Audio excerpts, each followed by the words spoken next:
ಹುಬ್ಬಳ್ಳಿಯಲ್ಲಿ ವೈವಾಹಿಕ ಕಲಹದ ಪ್ರಕರಣವೊಂದು ಬೆಳಕಿಗೆ ಬಂದಿದೆ. ಪತಿಯ ವರ್ತನೆ ಬಗ್ಗೆ ಅಸಮಾಧಾನ ವ್ಯಕ್ತಪಡಿಸಿರುವ ಪತ್ನಿ ಹುಬ್ಬಳ್ಳಿಯ ಮಹಿಳಾ ಪೊಲೀಸ್ ಠಾಣೆ ಮೆಟ್ಟಿಲೇರಿದ್ದಾಳೆ.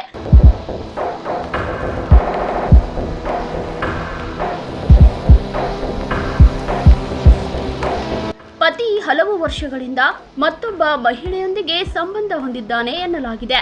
ಈ ವಿಚಾರ ತಿಳಿದು ಬಂದ ನಂತರ ದಂಪತಿಗಳ ನಡುವೆ ಗೊಂದಲಗಳು ಹೆಚ್ಚಾಗಿವೆ ಎಂದು ತಿಳಿದು ಬಂದಿದೆ. ಇನ್ನು ಪತಿಯ ನಡೆ ಪ್ರಶ್ನಿಸಿದರೆ ತಮ್ಮ ಮೇಲೆ ಮಾನಸಿಕ ಹಾಗೂ ದೈಹಿಕ ಕಿರುಕುಳ ನೀಡಲಾಗಿದೆ ಎಂದು ಆರೋಪಿಸಿದ್ದಾರೆ. ಅದರ ಜೊತೆಗೆ ಪತಿ ತನಗೆ ನಿದ್ರೆ ಮಾತ್ರೆ ನೀಡಿ ಮನೆಗೆ ಇನ್ನೊಬ್ಬ ಮಹಿಳೆಯನ್ನು ಕರೆತರುತ್ತಿದ್ದನು ಎಂಬುದು ಮಹಿಳೆಯ ಆರೋಪವಾಗಿದೆ. ಈ ದಂಪತಿಗಳು 2016ರಲ್ಲಿ ಮದುವೆಯಾಗಿದ್ದು ಇವರಿಗೆ 3 ವರ್ಷದ ಮಗು ಸಹ ಇದೆ. ಸದ್ಯ ಮಹಿಳೆ ತಮ್ಮ ತವರೂರು ಹುಬ್ಬಳ್ಳಿಯಲ್ಲಿದ್ದು ಪತಿಯೇ ತವರು ಮನೆಗೆ ಬಿಟ್ಟು ಹೋಗಿದ್ದಾನಂತೆ. ಈ ಹಿನ್ನೆಲೆ ನ್ಯಾಯಕ್ಕಾಗಿ ಗೋಕುಲ್ ಮಹಿಳಾ ಪೊಲೀಸ್ ಠಾಣೆಗೆ ಪತ್ನಿ ದೂರು ನೀಡಿದ್ದಾರೆ. ಪೊಲೀಸರು ಈಗ ಪ್ರಕರಣವನ್ನು ಗಮನಕ್ಕೆ ತೆಗೆದುಕೊಂಡಿದ್ದು ಎರಡೂ ಪಾರ್ಟಿಗಳಿಗೂ ಕೌನ್ಸಿಲಿಂಗ್ ನಡೆಸಲು ಮುಂದಾಗಿದ್ದಾರೆ. ಈ ಕುರಿತು ಹೆಚ್ಚಿನ ತನಿಖೆ ಮುಂದುವರೆದಿದೆ. ಸರ್ ನನಗೆ ಪ್ರಾಬ್ಲಮ್, ನನಗೆ ಮದುವೆ ಅರೇಂಜ್ ಮ್ಯಾರೇಜ್ ಆಗಿದೆ ಸರ್. 9 ವರ್ಷ ಆಯ್ತು ಸರ್ ನನ್ನ ಮ್ಯಾರೇಜ್ ಆಗಿ. ಅವನಿಗೆ 3 ವರ್ಷದಿಂದ ಅನೈತಿಕ ಸಂಬಂಧ ಇದೆ ಸರ್. ಮನೆ ಎದುರುಗಡೆ ಹುಡುಗಿನೇ ಸರ್. ಅವನು ಮನೆ ಎದುರಿಗೆ ಮಧ್ಯರಾತ್ರಿ ಆದ್ರೆ ನನಗೆ ಸ್ಲೀಪಿಂಗ್ ಟ್ಯಾಬ್ಲೆಟ್ ಹಾಕಿ ಅವಳು ಅವನ ಮನೆಯಲ್ಲಿ ಸ್ಲೀಪಿಂಗ್ ಟ್ಯಾಬ್ಲೆಟ್ ಹಾಕಿ ನಮ್ಮ ಮನೇಲೆ ನಮ್ಮ ಬೆಡ್ರೂಮ್ ಚಿಲ್ಕ ಹಾಕಿ ಹಾಲ್ ನಲ್ಲಿ ಆಕಿನ ಕರ್ಕೊಂಡು ಮಲಗ್ತಿದ್ದ ಮೇಡಮ್ ಸರ್.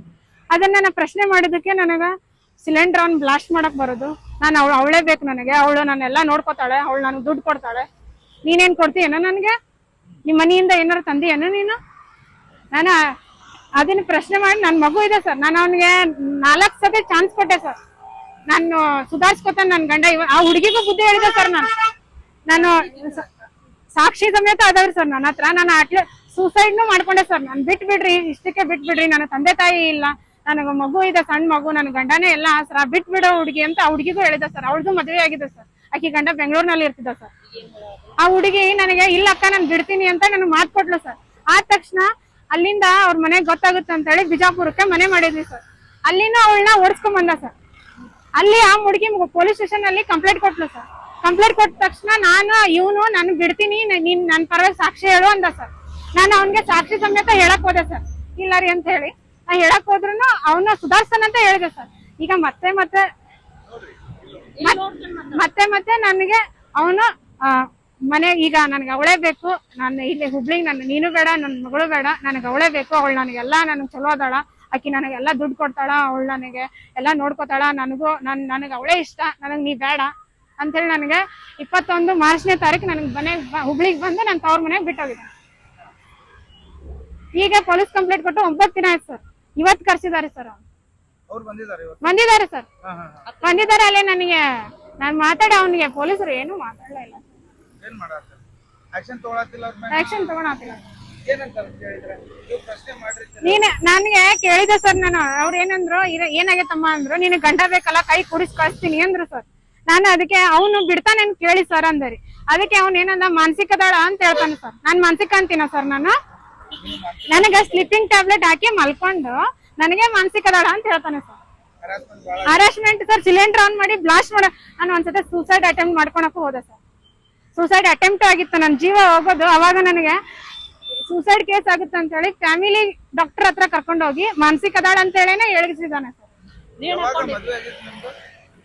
ಇದು ಏಪ್ರಿಲ್ 23, 2016.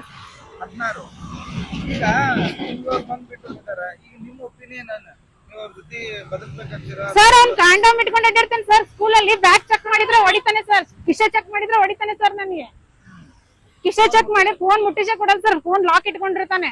ಫೋನು ಬಾತ್ರೂಮ್ಗೆ ಹೋದ್ರೆ ಹಾಡ್ ಹಚ್ಚಿ ಹೋಗ್ತಾನೆ. ಹಾಡ್ ಕಟ್ ಆದ್ರೆ ಫೋನ್ ಮುಟ್ಟಿಯ ಅಂತ ಹೇಳಿ ಮುಖಕ್ಕೆ ಬಿಸಿನೀರು ಎರಸ್ತಾನೆ ಸರ್. ನಾನು ಬಾತ್ರೂಮ್ ನಲ್ಲೇ ನಿಂತ್ಕೊಂಡು. ನಾವು ಬಿಜಾಪುರ್ನಲ್ಲೇ ಇರೋದು ಸರ್. ನನಗೆ ಇಲ್ಲಿ ಬಂದ್ ಬಿಟ್ಟು ಹೋಗಿದ್ದಾನೆ ಸರ್. ನನಗೆ ನೀ ಬೇಡ, ಅವಳೇ ಬೇಕು ಅಂತ ಹೇಳಿ. ಅದ ಇಲ್ಲಿಂದ ನಾನು ತವ್ರ ಮನೆ ಸರ್. ಅಣ್ಣನ ಮನೆ ಇರೋದು ವಿಜಯನಗರ ಸರ್. ಇಲ್ಲಿ ಅಕ್ಕನ ಮನೆ ಬಿಟ್ಟು ಹೋಗಿದ್ದಾನೆ ಸರ್. ಅಂದ್ರೆ ನಾನು ಈಗ ಇಲ್ಲಿಂದ ಬಿಟ್ಟು ಹೋಗಿದ್ದಾನೆ ಸರ್. ಅವನು ಡೈರೆಕ್ಟ್ ಆಗಿ ಆಕಿ ಬೆಂಗಳೂರಿಗೆ ಹೋಗಿದ್ದಾನೆ ಸರ್. ಆಕಿ ಅವ್ನ ಗಂಡನ ಮನೇಲಿ ಇದ್ದಾಳೆ. ಅಲ್ಲಿ ಹೋಗಿ ಆಕಿ ಗಂಡನ ಕೈಯಾಗೂ ಸಿಕ್ಕಾಕೊಂಡಿದ್ದಾನೆ ಸರ್. 3 ತಾಸು ಆಕಿನ ಬೆಂಗಳೂರನ್ನೆಲ್ಲ ಸುತ್ತಾಡಿಸಿ ಆಮೇಲೆ ಆಕಿ ಜೊತೆ 4 ಅವರ್ ಅವ್ರ ಗೊತ್ತಾಗಿದ್ಮೇಲೆ ಅವನು ಮಾತಾಡಿದ ಸರ್, ಕಂಪ್ಲೇಂಟ್ ಕೊಡಿ, ನನ್ ಡ್ಯೂಟಿ ಐತಿ, ನಾನು 25 ಲಕ್ಷ ರೂಪಾಯಿ ಸಾಲ ಮಾಡೀನಿ, ನಾ ರಮ ದುಡ್ಯಾಕ್ ಹೋಗ್ತೀನಿ, ಇವ್ನ್ ಕರ್ಕೊಂಡ್ ಮಕ್ಕೋತಾಳ, ಇವನು ಈಕಿನ್ ನಮ್ ಮನೆಗ್ ಬಂದ್ ಮಲ್ಕೊಂಡ್ ಹೋಗಿದ್ದಾನೆ, ಇವ್ನ ಬೆಂಗಳೂರ್ನೆಲ್ಲ ಸುತ್ತಾಡ್ಸಿದಾನೆ ಇವನು ಅಂತೇಳಿ ಅವಳು ಹೇಳ್ತಾಳ ಸರ್. ನಿಮ್ಮ ಆಗ್ರಹ ಏನು? ಸರ್ ನನಗೆ ನ್ಯಾಯ ಬೇಕು. ಯಾವ ರೀತಿ ನ್ಯಾಯ ಬೇಕು? ನನಗೆ ನನ್ ಮಗಳಿಗೆ ನ್ಯಾಯ ಬೇಕು, ಅವ್ರಿಗೆ ಶಿಕ್ಷೆ ಆಗ್ಬೇಕು. ಅಂದ್ರೆ ಯಾವ ರೀತಿ? ಅಂದ್ರೆ ಈಗ ಅವ್ರು ನಿಮ್ ಜೊತೆ ಬಂದ್ ಚೆನ್ನಾಗಿ ಬಾಳೆ ಮಾಡ್ಬೇಕು ಅಥವಾ ಸರ್ ಅವ್ನ ಜೊತೆ ಬಾಳೆ ಮಾಡಕ್ ನನಗ್ ಕೊಲೆ ಬೆದರಿಕೆ ಇಟ್ಟಿದ್ದಾನೆ ಸರ್, ಅವನು ನನಗ್ ಬಿಡುದಿಲ್ಲ ಸರ್. ಅವನು ಅಂದ್ರೆ ಬೇಡ ನನಗ ಬೇಡ, ರೀತಿಯಾಗಿ ಶಿಕ್ಷೆ ಕಾನೂನ್ ರೀತಿ ಶಿಕ್ಷೆ ಆಗ್ಲಿ. ನನಗೆ ನನ್ ಮಗಳಿದಾಳ್ ಸರ್, ಎಷ್ಟು ವರ್ಷ? 3 ವರ್ಷ ಸರ್. 3 ವರ್ಷ. ನನ್ ಮಗಳಿದಾಳ್ರಿ, ನನ್ ಮಗಳಿಗೆ ನನಗೆ ಏನಾದ್ರು ಜೀವನಕ್ಕೆ ಮಾಡ್ಲಿ ಸರ್. ಶಾಲಾ ಶಿಕ್ಷಕ ಆಗಿ ನಂದು ಜೀವನ ಹಾಳಾದಂಗ್ ಬೇರೆ ಹೆಣ್ಮಕ್ಳು. ಶಾಲಾ ಶಿಕ್ಷಕ ಸರ್ ಅವನು, ಎಲ್ಲಿ? ಸಿದ್ನಾಥ್ LT ತಾಂಡ ಅಂತೇಳಿ. ಅವ್ರ ಮನೇಲಿ ಅವ್ರ ಅಕ್ಕಂಗಿರ್ಗೆ ಹೇಳಿದ್ರೆ, ಮನೇಲಿ ಕಂಪ್ಲೇಂಟ್ ಮಾಡಿದ್ರೆ ಅವ್ರ ಅಕ್ಕಂಗಿರ್ ಅಂತಾರ, ಅವ 10 ಮಂದಿ ಜೊತೆ ಮಕ್ಕೊಂಡ್ ಬರ್ಲಿ, 3 ದಿನ ಬಿಟ್ಟು ಬರ್ಲಿ, ಮನೆಗ್ ಬರ್ತಾನಲ್ಲ.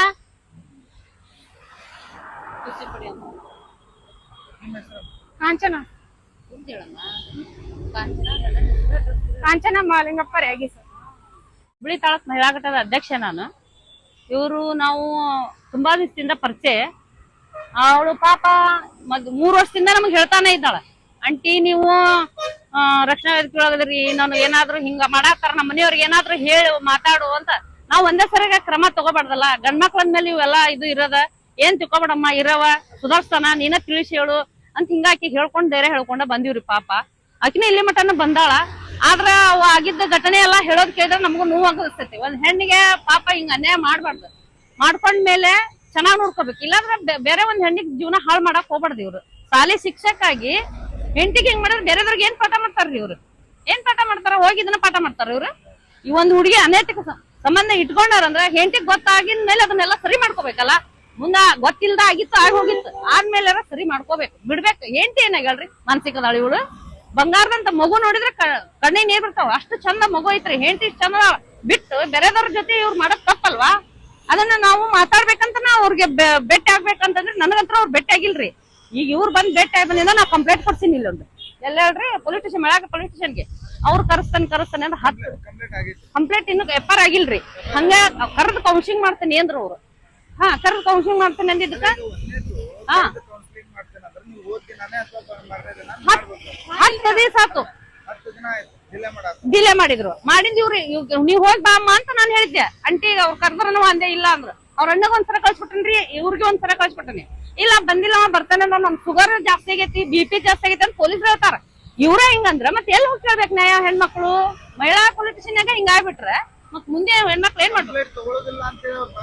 ಇಲ್ಲ ಕಂಪ್ಲೇಂಟ್ ತಗೊಂಡಿಲ್ಲ ಅಂದಿಲ್ಲ, ಬರ್ಸ್ಕೊಂಡಾರ. ಬರಿಸ್ಕೊಂಡಿಂದ್ರ ಕೌನ್ಸಿಲಿಂಗ್ ಮಾಡ್ತೀವಿ ಅಮ್ಮ ಕರೆದು, ಆಮೇಲೆ ಮಾತಾಡ್ತೀವಿ ಮುಂದಿಂದು ಅಂದ್ರು. ಅವ್ನ್ ಕರ್ಸಕ 10 ದಿನ ಟೈಮ್ ತಗೊಂಡ್ರಲ್ಲ, ನಿರ್ಲಕ್ಷ್ಯ. ಪೊಲೀಸರ ನಿರ್ಲಕ್ಷ್ಯ. ಮತ್ತೆ ಆಕ್ಷನ್ ತಗೋಬೇಕಲ್ವಾ? ಏನಾದ್ರೂ ಅಕಸ್ಮಾತ್ ಮನ್ಸಿಗೆ ನೋವು ಮಾಡ್ಕೊಂಡು ಏನಾದ್ರು ಮಾಡ್ಬಿಟ್ರೆ ಆ ಪಾಪಗ್ ಯಾರ್ ಗತಿ? ಆಕಿನ್ ಜೀವಕ್ಕೆ ಯಾರು ಹೊಟ್ಟೆ? ತಂದಿಲ್ಲ, ತಾಯಿ ಇಲ್ಲ, ಪಾಪ ಇಲ್ಲದಕ್ಕ ನಮ್ಮಂತವ್ರ ಹತ್ರ ಬಂದು ಕೇಳ್ತಾರ. ಈಗ ಮತ್ ನಾವ್ ಅದಕ್ ನ್ಯಾಯ ಕೊಡಿಸ್ಬೇಕಲ್ವಾ? ನಾವೊಂದ್ ಇದ್ರೊಳಗೆ ಅದೀವಿ ಅಂದ್ಮೇಲೆ ಮತ್ ಅವ್ರಿಗೆ ಇದು ಮಾಡ್ಬೇಕಲ್ಲ ನಾವು. ಅದಕ್ಕೆ ಇವತ್ ಬಂದನ್ ಸರ್ ಅವ್ರು, ಇವ್ರ ಯಜಮಾನ. ಅವ್ರು ಏನ್ ಹೇಳಿಲ್ಲಂತ್ರಿ, ಒಳಗ್ ಹೋಗಿ ನಾನು ಇನ್ನು ಬಂದಿದ್ದಿಲ್ರಿ. ನಮ್ಮ ಜೀವನ ಮಾಡ್ತೇನಮ್ಮ ಅಂದ್ರಿ. ಅವ್ನ್ ಕೇಳ್ರಿ, ಅವನೆಲ್ಲ ತಪ್ಪು ಸರಿ ಮಾಡ್ಕೊತಾನೇನು, ಜೀವನ ಮಾಡ್ತೀನಿ ನಾನು ಅಂದ್ರಿ.